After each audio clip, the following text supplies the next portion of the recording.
Previous 1 month से Nifty and market की जो कंडीशन रही है, अगर यही कंडीशन आगे कंटिन्यू रही तो लोगों का इक्विटी मार्केट से भरोसा ही उठ जाएगा। और मार्केट की इस खराब कंडीशन में भी तुम्हारे भाई की बहुत अच्छी परफॉर्मेंस रही है, जिसका फ़ायदा मेरे प्रीमियम क्लब के लोगों ने फुल फ़ायदा लिया होगा। आज मैं मेरे प्रीमियम चैनल का विजिट करूंगा।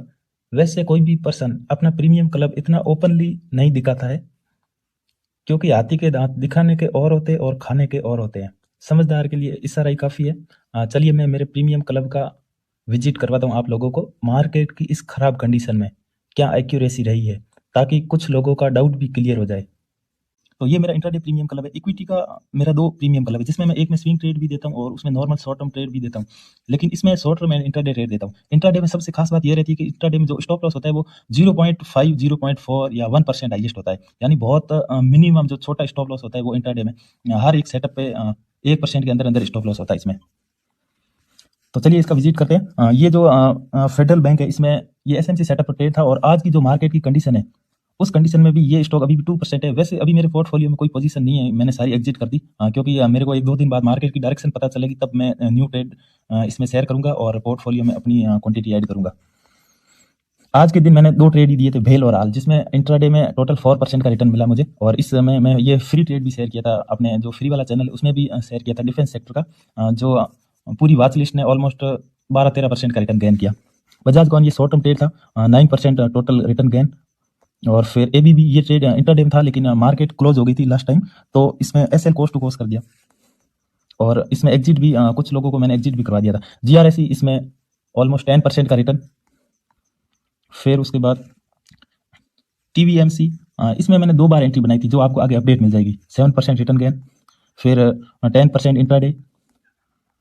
ये जो सबसे आज जो इस ग्रुप में लास्ट वाली जो अपडेट है, यानी 2 या 3% ये स्टॉक स्विंग ट्रेड था और अभी भी रनिंग में है, लेकिन मैं इसमें जो पोजीशन है वो एग्जिट कर दी थी। इस ट्रेड में जो इंट्राडे में 10% मिला मुझे। एमसीएक्स इसमें भी बुक करवा दिया था मैंने। बुक किया एसएल कोस्ट टू कोस्ट, क्योंकि जब मार्केट क्लोज हो गई थी, ये जो मैसेज है वो 3:29 PM का है। ये ट्रेड है, इसमें ये सेटअप साइडवेज हो गया था, तो इसीलिए इसमें भी 1% का भी लॉस नहीं है, क्योंकि इसमें जो एग्जिट है वो कोस्ट टू कोस्ट हो गए थे। फिर एमआरपीएल ऑलमोस्ट 15% का रिटर्न गेन, ये शॉर्ट टर्म ट्रेड था। ये टीवीएमसी की फर्स्ट जो एंट्री है वो उसकी अपडेट। फिर सेकंड एंट्री में हमें 8% का रिटर्न मिला। बजाज कॉन ऑयल में 5.5% इंट्राडे। हिंद कॉपर इसमें ये 9% की अपडेट दी हुई है, लेकिन उस दिन इसमें अपर सर्किट लगा था, यानी 20% रिटर्न इंट्राडे मिला था। फिर एमसीएक्स 4% इंट्राडे। फिर श्रीराम फाइनेंस इसमें 2% का जो रिटर्न है वो मिला, और आज मार्केट वॉलेटाइल के कारण इसमें स्टॉप लॉस हिट हो गया था। फिर इस ट्रेड में इसका जो एसएल है वो 0.9% है और इसका टारगेट भी हिट हुआ था, इसमें जो नीचे अपडेट दी होगी। फिर ऑयल, हिंद कॉपर, इन सब का टारगेट डन हो गया था। ग्राफिट इसमें 5% का रिटर्न मिला।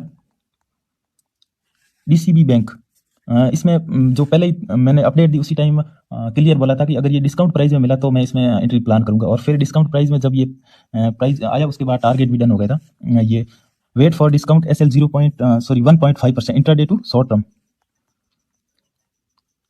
फेड फिना इसका टारगेट डन 5% इंट्राडे, और इसमें जो शॉर्ट टर्म ट्रेड था उसमें 6% का रिटर्न मिला फेड फिना।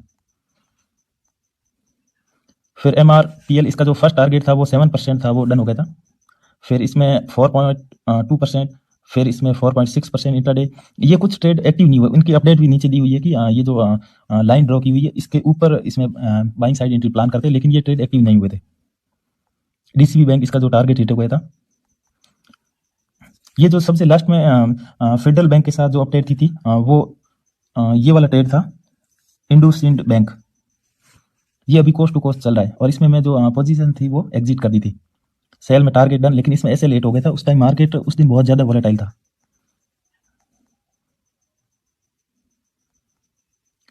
ये जो फर्स्ट जो एंट्री बनाई थी टीवीएमसी की, बजाज कॉन का टारगेट डन हो गया था। साइल इसमें 3% इंट्राडे। ये जो ट्रेड है नो एक्टिव अवार्ड, ये जो ऊपर दिए हुए आपको जब मैं इसको स्क्रॉल करूंगा तब दिखेंगे कुछ ट्रेड जो एक्टिव नहीं होते हैं। फिर इसमें 4% ये जो रनिंग में हो सकता है, इसका टारगेट भी डन हो गया, लेकिन मैंने अपडेट नहीं दी। साइल रनिंग। ग्राफिट इसमें जो 5% का रिटर्न मिला था, और ये ट्रेड शायद एक्टिव नहीं हुआ था। फिर इसमें 17% इंट्राडे रिटर्न। कपस्टोन का टारगेट डन हो गया था, ये ट्रेड जो एक्टिव नहीं हुआ था इसमें शायद एसएल हो गया था। अशोक लेलैंड, इसमें 41%, ये स्विंग ट्रेड था, 41% का रिटर्न गेन। इसकी अपडेट मैंने दी नहीं, शायद एसएल भी हो गया होगा। ये बीटीएसटी ट्रेड था 2%, एंजल वन। साउथ बैंक में 2.5%। फिर ये जो no active market full selling pressure, ये जो ट्रेड है, ये कुछ ट्रेड जो एक्टिव नहीं हुए थे। फिर 8% इंट्राडे रिटर्न।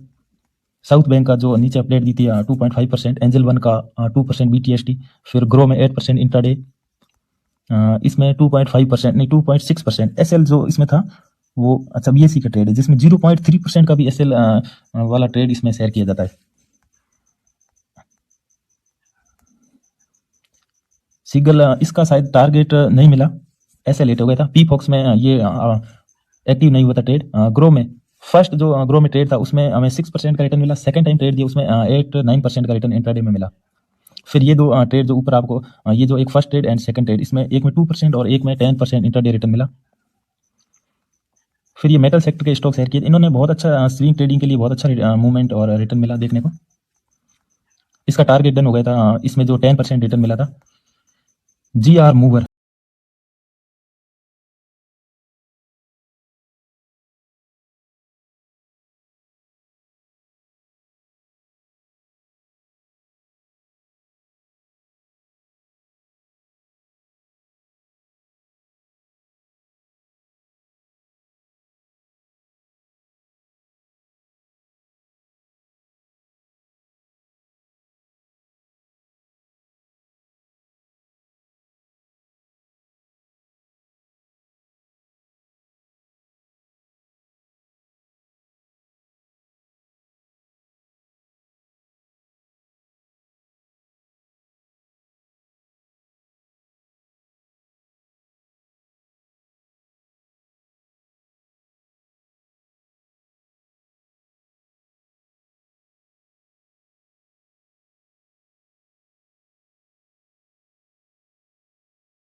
तो ये एक्यूरेसी जो मैंने आप लोगों के साथ शेयर की, ये मार्केट के उस कंडीशन की है जहाँ लोगों के सेटअप काम करना ही बंद कर देते हैं। यानी मार्केट की सबसे खराब कंडीशन में मुझे जो एक्यूरेसी मिली, वो मैंने आप लोगों के साथ शेयर की।